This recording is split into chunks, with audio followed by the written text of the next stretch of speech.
Good morning, Johnny. Good morning, William. How's it going? Pretty good. And today I think we have some really exciting stuff to show to the people. Yes, so we recorded this segment twice already. Yes, so now it's the third time. And it was always like such a bummer that we couldn't show it. So, Yes. So on the second time, we improved with the first one. Can we improve the third time? So we had the technical difficulties on both times, so we couldn't publish it. My mistake completely, but hopefully everything now is working very smooth. So yeah, it happens. It's never easy. it looks easier than it is. But now for the third time, let's go straight into it, I would say. let's jump into it. So today's topic is gonna be about 3 very underrated tools that you can install in your React Native project in VS Code. 3 things that I cannot miss anymore in my workflow because without it I would be so much less productive. And it's also like few things that we did ourselves, and so it's like a great opportunity to finally share it with the people. Yes. Okay, so the first thing is a Prettier plugin called Prettier plugin organize imports. And what it will do is just whenever you save, it will organize all the imports that you have. So it will concatenate duplicate imports. It will remove unused import statements and stuff like that. So I can show it really quick. So let's say I just want to remove something like a variable. So now I have like removed a screen. As you can see up here, it shows me, oh, it's declared but never used. And now I just save and it's gone. And it also works really well if I like remove all of this. So let's say I remove all of this. I have really a lot of this stuff. I save and everything is gone. Pretty cool. So I use ESLint import. And so last time we talked about it, you made a very good point that because we use TypeScript, all the resolution work that ESLint import does is kind of unnecessary, and also you might have it's also potentially a source of friction because you need to have exactly the same consistent way of resolving modules than your TypeScript configuration does in the ESLint plugin. So I went back and looked at it, and so there is a way you can do it which makes sense, but it's funny because exactly what you just showed, I don't think I'm able to do it. So the ESLint import plugin conflicts. So I tried also the Prettier plugin, which is done. When I tried to install it, I realized it's done by Trivago. I don't know if you. Oh no, I didn't know it. The plugin you are just showing right now. So first of all, they are conflicting with each other because of the way they're going to organize the imports. So for instance, in the ESLint plugin import, it's going to sort by depth. Is that done? I guess here it's done as well, and then alphabetically. I guess that's what we're looking at right. here. So we can see like that things in node modules are at the top, and then like this dot imports. So from the most general to the most specific, and then alphabetically ordered. So in the in the ESLint import, you have spaces between. So that's one of the conflict between the like hierarchies, right? So you would have the npm modules one line, but the auto removal, I don't think I can have it in yet. Okay, so I think so yeah, we definitely have to make sure to like disable all conflicting extensions. I know there's like a VS Code setting which does it automatically, and then there's like the ESLint import plugin, which is very popular, much more popular than this Prettier. Mm. But actually, I don't use the import plugin anymore because, of course, the things that the Prettier plugin does makes a few ESLint rules of the import plugin obsolete. And the import plugin I would also use when I was not using TypeScript, and Yes. TypeScript would not warn me that, this what you are importing doesn't even exist. Mm. But now TypeScript takes care of that. Yeah. So for me, I was able to uninstall the import plugin, which is also pretty nice. That makes sense. I think the auto removal of what you don't use is actually quite important in terms of productivity. Yes, another cool thing is that when there's a merge conflict um, You in accept all the and save. imports, exactly, I can just accept the incoming and the current changes, and then I have a lot of duplicate imports. It will also automatically fix that. All right, so I really need to give this plugin a second look. But the ESLint import does a lot of other stuff. Okay, is there something I am missing out on? We need to check, but for instance, one option is to not have anonymous default export. Oh yeah, Which that's is a good in one. React Native, it's a yes, or in React, it's a Yes. So as you can see, I don't use default imports anymore because apparently it's not the best way to do it. This would be cool to enforce that using an ESLint plugin. so in my configuration, it's just so you don't have anonymous components, right? But then they are exported as default. Oh, I see. So if they should be named, this is what you're Yes, saying. yes, for debugging, right? Oh, I see. So otherwise, like the stack traces are like complicated to read. Yes, but what about here having no default? So I, there's always like this post. Okay, default export is an anti-pattern, And and why is it an anti-pattern? um, so because when you import it, I think you could name it differently. Mm. And that's also has something to do with how like stack traces get logged. And I think maybe like I don't remember it fully, to be honest, but maybe it was also because of what you just said, that if you would default export it, oftentimes you would not name the function.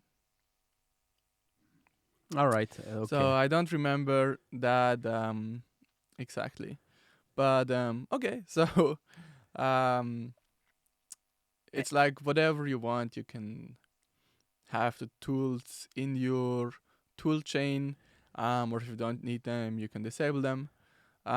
This Prettier plugin is a pretty nice, underrated tool with I think less than 50,000 downloads per week. Do you have a special configuration for this plugin, or here you? I noticed that what is nice is that it works out of the box in the sense you don't have to change like the Prettier configuration. No, it's a Prettier plugin, right? That we use via the ESLint Prettier plugin. Yes. So all I did was install it. Prettier plugin organize imports, and that's it. Prettier has this thing where it magically just applies it. So typing in yarn add Prettier plugin organize imports was very little effort for me. And but then in the ESLint rc.js, do you have to add the configuration somewhere, or No. So no, I because can, it's Prettier. Sorry. Yeah. yes. So neither in the ESLint RC nor in the Prettier RC I have to do something. This is just some other Prettier configuration, but it has nothing to do with Yes. the import stuff. And okay, and I'm being nitpicky here, but so I like to have the empty line between groups of imports. Do you think it's something that can be configured? Oh wow. Oh, so between node module imports and like local imports, For instance. you would like to have an empty line. Wow. Okay, so I would have to check on that. I did not. I do not Okay. prefer it this way, so I don't know. Didn't even bother to check. But I must say that the auto removal is a big one for sure, because that's something I feel like I'm doing a lot in my day to day. Absolutely. Just over the weekend, I downloaded a template which did not have this plugin, and once you have it, you don't want to go back. Let me tell you that. Yes, I think so. But so I will still so I will take a look again and maybe find a way. So maybe the organize import from ESLint import I will disable and use this one. Um, there is also another feature of ESLint import which I haven't looked into it yet, but I think it might be a game changer, or I need to look into it. Is cycle check detection. Yes, that one is also pretty tricky, and oftentimes it's hard to get rid of these require cycles. So it would be also a nice one to have. Yes, so it's something I want to dig into. One thing that is interesting that is that now in TypeScript, or I'm not sure if it's only the TypeScript version that is supported by Babel, but you can do import type, Yes, right.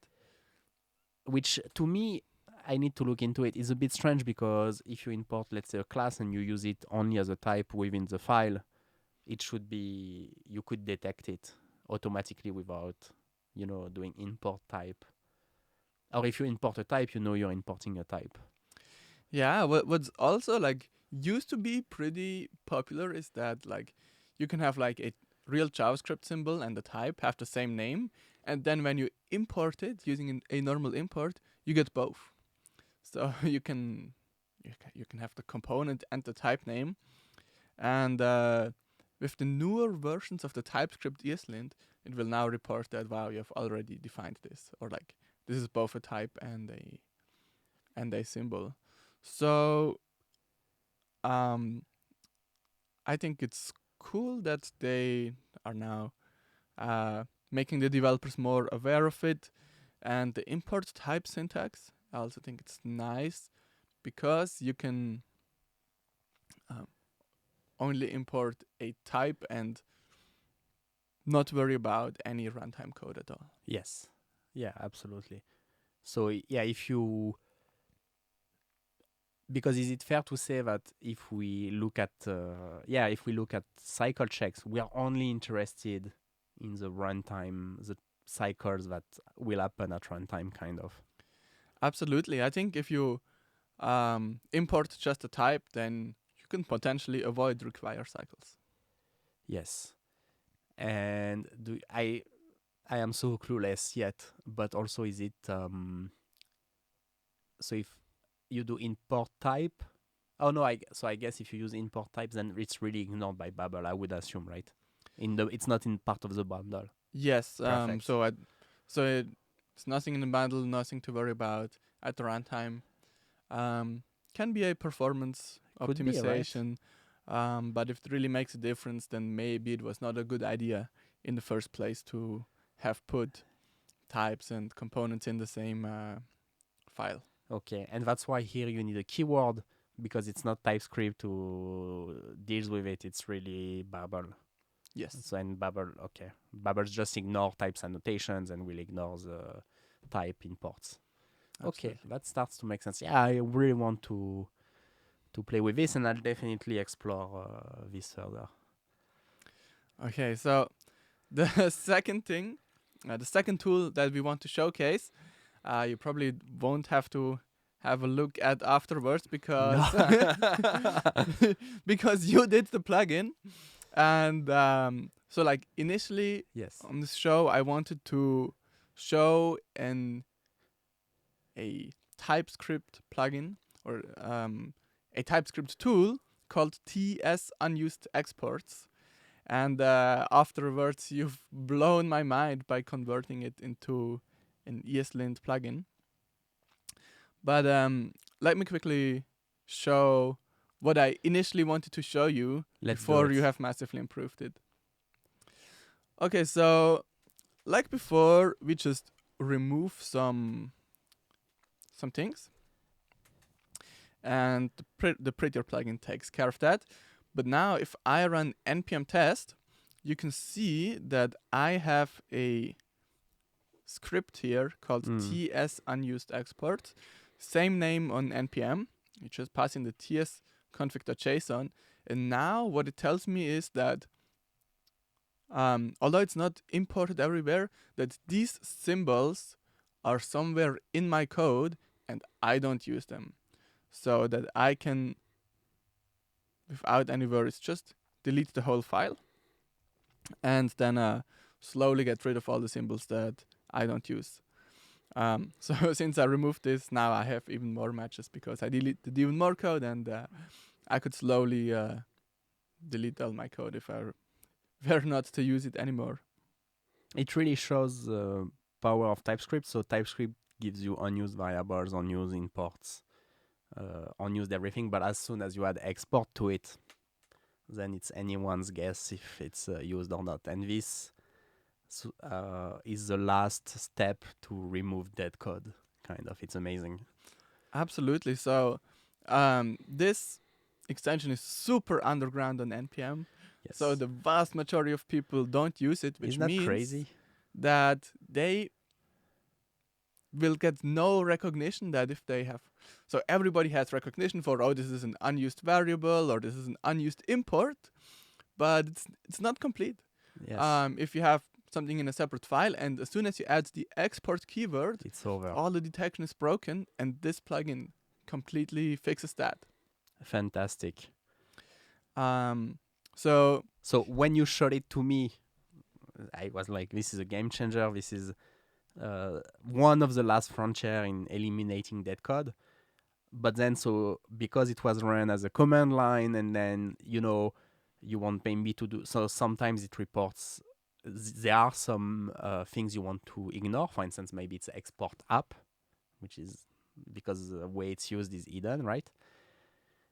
Maybe you want to eliminate, step by step. So you want to use the ESLint API to do this thing. So ESLint has already all the API to report things nicely, so our things can be ignored and so on. And so what I did, and we talked about it in many videos, we can now leverage the TypeScript configuration and compiler in ESLint. So I wrapped the API into an ESLint plugin. yes, which is pretty straightforward. It took me less than 1 hour to do it. No way. Pretty straightforward, right? Because as soon as you have the boilerplate, and I had the reanimated plugin, which is using TypeScript infrastructure, so you just copy paste, and of course, as soon as you do this boilerplate by copying pasting, you sometimes left out you forget to rename things. So then people are reporting on GitHub, oh, why is it written reanimated in this plugin? That it's part of the game, right? Oh, really? That happened? I mean, I'm sure it has happened to you too, no? yeah, definitely. You get some, and then you get exposed for copy pasting the code. So yeah, this plugin is really amazing. So let's show it really quick. So I guess we just added by npm ESLint plugin ts export. Is that right? Export, yeah. Okay. So we install that, and in the meanwhile we can remove this from our test script because we won't use it anymore. And so we have not the fastest internet here, but what we can do in the meanwhile is add it to our plugins sections in the ESLint RC. And another thing we have to do is, since it leverages the TypeScript API somehow, we have to add something in here, right? Tell him the ts config file. I think here's best you go to the README, yes. Yes, let's open up Chrome. No, I don't want to use Safari. TS unused, TS exports. Okay, I found it. Okay, so for all the plugins that leverage the TypeScript information, also like your reanimated plugin, we have to add this to our ESLint RC, otherwise we will get an error. And then we enable the rule. Okay, so now we run npm test again. And let's see what it tells us.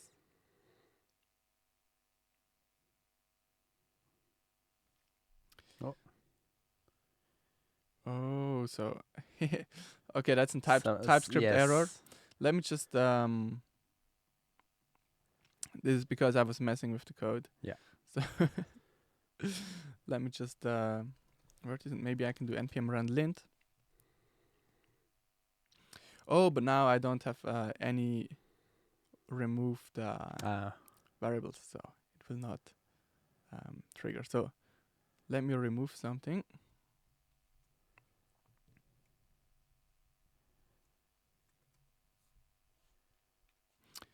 Okay, so we had some. There we go. Now it's inside ESLint. So we have like removed the need to have two separate tools. And yes, no extra step everything. and unified API. Yes. And there are other tools which give us are CLI tools that use the TypeScript configuration to give you advanced static analysis. One of which is Maj, which does the cycle detection as well. And you give us an input, the TS config. So here it's the same story. Instead of having to have an extra check step on your CI to have some sort of way to ignore some of the checks or to only you wrap it into an ESLint plugin and you just use it via ESLint. Pretty straightforward. So I really think ESLint should be seen as a de facto API for these things. And if you think about the library developer, now he only has to worry about building an API. He doesn't have to do CLI. They all have to do like the CLI parsing. It's all different. I don't know. Yes, absolutely. The fact that you did this in 1 hour and it's gonna like save so much time is really quite amazing. So right now, this is like not my main laptop. I cannot like make it work that like ESLint shows me the errors inline. But of course, the idea would be that you see it right in your editor and you fix the mistake before you commit. Yes, and maybe in the future you would get the automatic resolution again, which is part of the ESLint API, and this is why you only want to provide, if you do static analysis based on TypeScript compiler services, you only want to do the API, and then ESLint does so much for you, and potentially also the auto fixes. So this is why you really want to use ESLint as an API. So potentially here also the dead code could be removed automatically.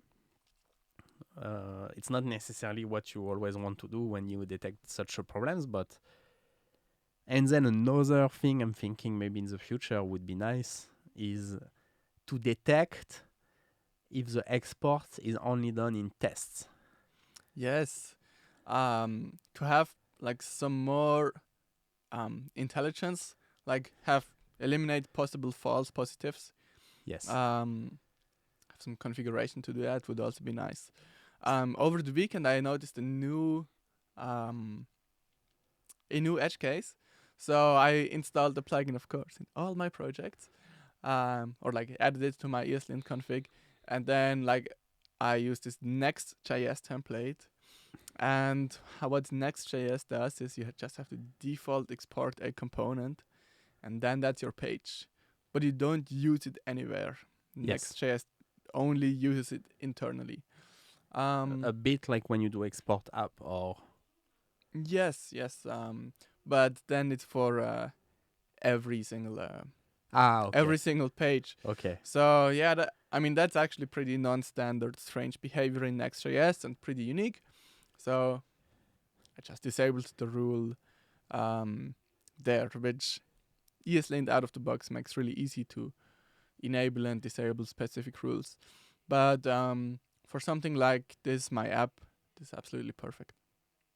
Awesome. Yeah, so if the file is suffixed by test dot something, and then that's the only place where the export is used, it's probably a dead code. But then because you left some unit tests for this code, it's still somehow part of your. So that would be a fun one, maybe in the future. I don't know. Yes, it would be exciting if you get time, or of course, Yes. you also accept pull requests, right? Yes. For instance, in the reanimated plugin, I received a cool pull request, which doesn't work 100%, but the idea is nice, and it's nice also that someone, like someone first does an issue for it, and then someone actually does it, which is like super nice. It detects, in if you do an animated style, that it's not used, that it's only used once, so you cannot pass it down to other components. Wow, Pretty yes. useful, especially if you're a beginner. Like, you have to learn these things by yourself. So Absolutely, and every beginner might waste 1 or 2 hours in their life learning this in a painful way. So this will be great. yes, Wow, yeah, that's a great one, and it's also a great feeling to get such a nice pull request like this. yeah, and it makes me think also that. So I believe that now ESLint plus TypeScript, it's gonna open up a new generation of enterprise plugins, of custom. It's a long tail, right, of tooling where even you could build quickly plugins, even if it's only used inside your organization to enforce like rules which are very specific to your organization. And yeah, I think also people are gonna build now libraries to make this code analysis simpler. Because for instance, if this rule with the animated style, it's actually like pretty hard to implement yourself. And actually, people are gonna have like really a lot of similar use cases, detect usages, detect sequences of things. And I feel like some people are gonna build libraries to help us to do these things. Absolutely, and I think if you don't know how to write an ESLint plugin, you can very often just start out by copy pasting it from a similar use case. Yes. Which brings us to the next thing. So I also made my own ESLint plugin, and it's quite amazing. How do we find time to write all these ESLint plugins just for fun? But yes, this is what this video is about, and I think it's a fun one. My ESLint plugin is called 10x because it. Because I you don't are know. a 10x hacker. That's Yes, why, yes. that's why it's called 10x. I already did it a while ago. I don't know if I would still call it that, but I thought, I also wanted to add like a lot more rules, which like automatically does everything for you in the in the long term. Okay, so let me show what ESLint plugin 10x does. It the main use case is that it helps you with the imports. So let's create a new component.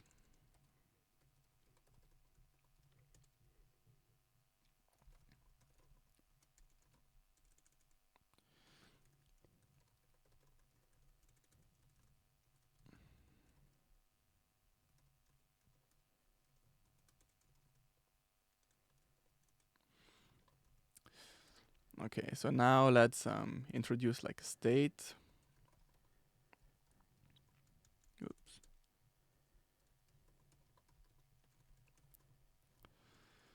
So here I get in TypeScript import suggestion. Mm-hmm. But kind of the point is that if you have like a lot of things running, this gets really slow and doesn't always work. Sometimes takes like half a second, and until then you have already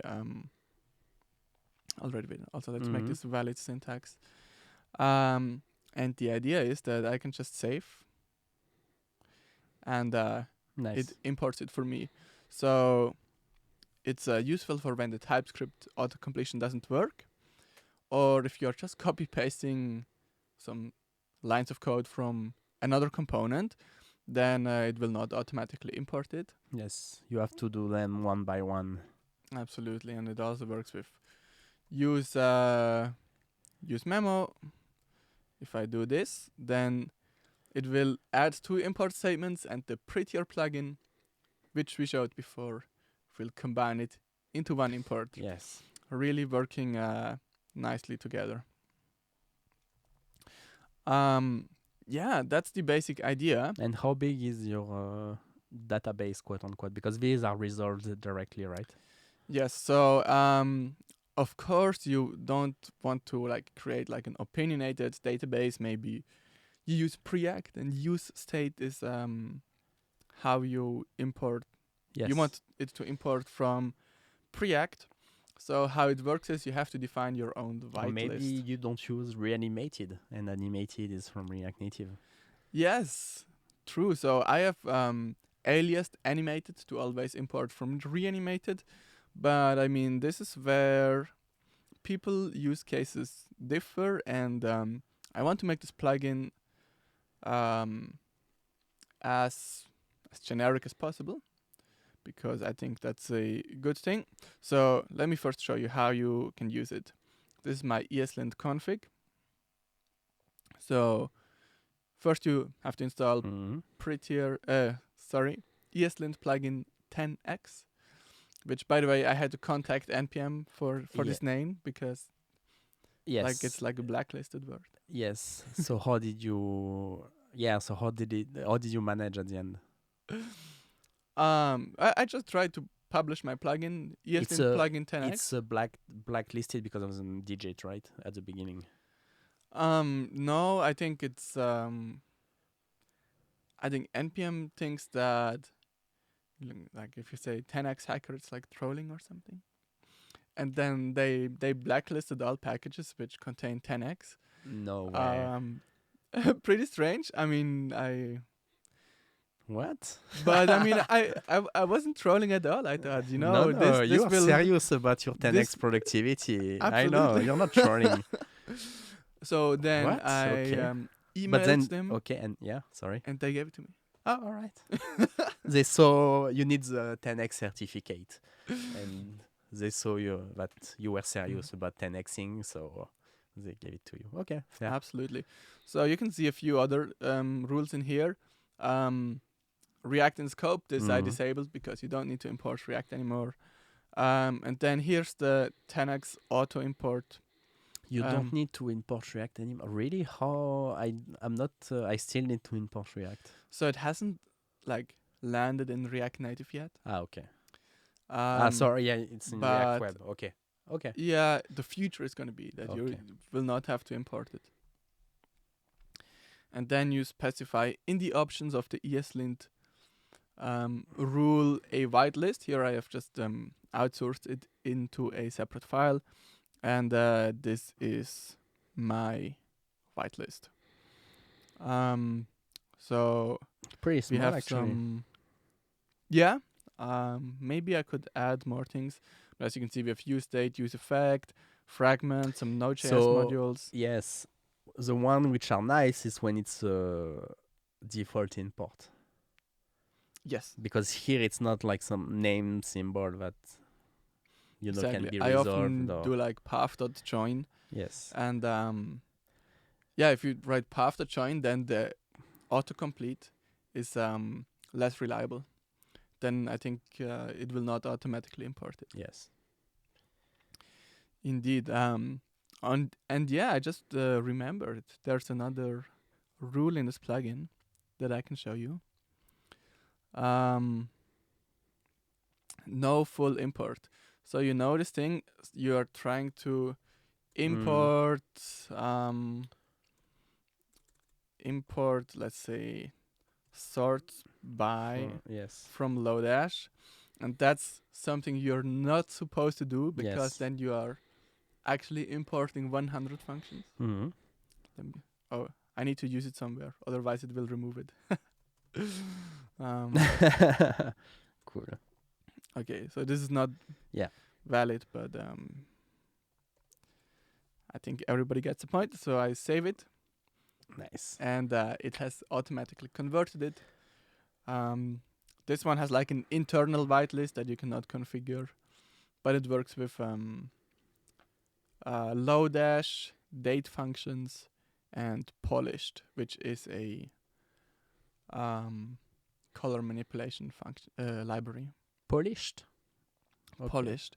So polished is also a library which I can give a quick shout out to. You can do like there's like functions like a lighten, darken, mix, transparentize, helper functions for making gradients, and it will just create colors and CSS properties.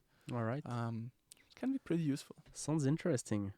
And seeing this demo, it makes me think about how now we get a bit, I don't know about you, but sometimes I get a bit confused because I have ESLint, I have TypeScript, I have the VS Code tooling, so maybe I use Timeline as a plugin and so on. And that now, you type your code, but you don't know who's doing what. So maybe something has been imported automatically, but you don't know where it's coming from, right? Is it coming from VS Code? Is it coming from my ESLint plugin? And sometimes it makes it hard to, or even we are talking about imports, like is it TypeScript, is it the ESLint import? Sometimes it makes me hard to, it makes it hard to configure your tooling because you don't know, who's doing what basically. Absolutely. I mean, this setup is actually quite complicated, and like you said, these tools can have frictions. What if both Prettier and ESLint want to change the imports? And VS Code, some weird stuff will happen, and I've also seen it. You need to be careful with what you enable as your auto formatting stuff, and so it's also really nice that you have managed to converge two tools into one, that you can use the unused exports now as an ESLint tool. Yes. Yeah, I think, as a takeaway, people should definitely consider ESLint as a de facto API now for doing any sorts of static analysis. So since that we can use the TypeScript infrastructure. And Absolutely, yeah. and Prettier you can also use inside ESLint. Yes, exactly. So if you are smart, you can do it with just ESLint and TypeScript. Exactly, yes. And if you are still not happy, you can try out some really experimental tools like SWC or Roam, which people are building. And this is really cool. What they are trying to do is they want to make bundler, linter, type checker, compiler all in one tool, which sounds great, because then you can, if everything is one tool, you can make it work together really seamlessly. Yes, and you don't have to do any boilerplate, so you can just get started very quickly. Yes. Something which other languages have. So yeah. Yes. Rust, you type checker, compiler. There's no such thing as bundling and linter all in one, and we have these different pieces that we have to put together ourselves. Yes. Is that something you played with, or ROM, or? I haven't tried out Roam. I have tried out SWC. SWC. I'm not familiar with it. And what I want to try out next is something called Vite. Okay. It's a alternative to Webpack by the makers of Vue, and so it's much faster than Webpack, because it uses like JavaScript modules or something, Mm. and you should be able to make your builds 2 to 3 times faster than with Webpack. And I want to try that out and possibly use it for Okay, remotion to okay. make faster builds. Really exciting. So of course there's a lot of tools. Not all of them will win, but It's I think getting it's very awesome. professional. Huh? I mean, this kind of to be able to leverage this kind of tooling in our own JavaScript, TypeScript apps. It's almost like enterprise level development. Yes, and what I especially love about it, so these are like projects which they do even get donations from the community, so that like they have enough funding behind it that Mm. they are really getting pushed. Or if that's not the case, then like people are trying out some enterprise plans, Yes. which I think is actually good because it gives them the money to really push these projects, which is exactly what they need. Mm. Also, Webpack has like a pretty significant open collective page, I think, which helps them maintain everything. I, So does ESLint. I completely agree. These advanced static analysis tools are there is definitely like a business model behind because they bring so much value to developers and to organizations that I saw that the ESLint import plugin had some sort also of a paid version somehow, like a subscription where you can access like a bundle of plugin and so on. I think it makes perfect sense because I Yes, mean it's the code quality, like the health, like reducing the technical debt of your code base.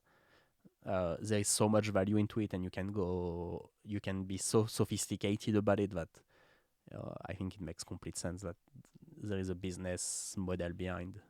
That's pretty absolutely. exciting. And also, what I love about this project is like SWC, ESBuild, Vite is Vite. It's French, but for those people who want to know how to spell it, it's VITE.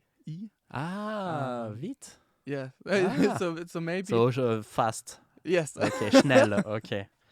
exactly. It means fast, and yeah, exactly. That's the Oh, that's point. funny. That's cute. The cool thing is that they want to make everything fast.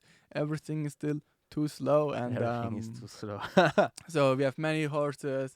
Vite, ESBuild, SWC, 10x, Rome, 10x 10x. Yeah. everything.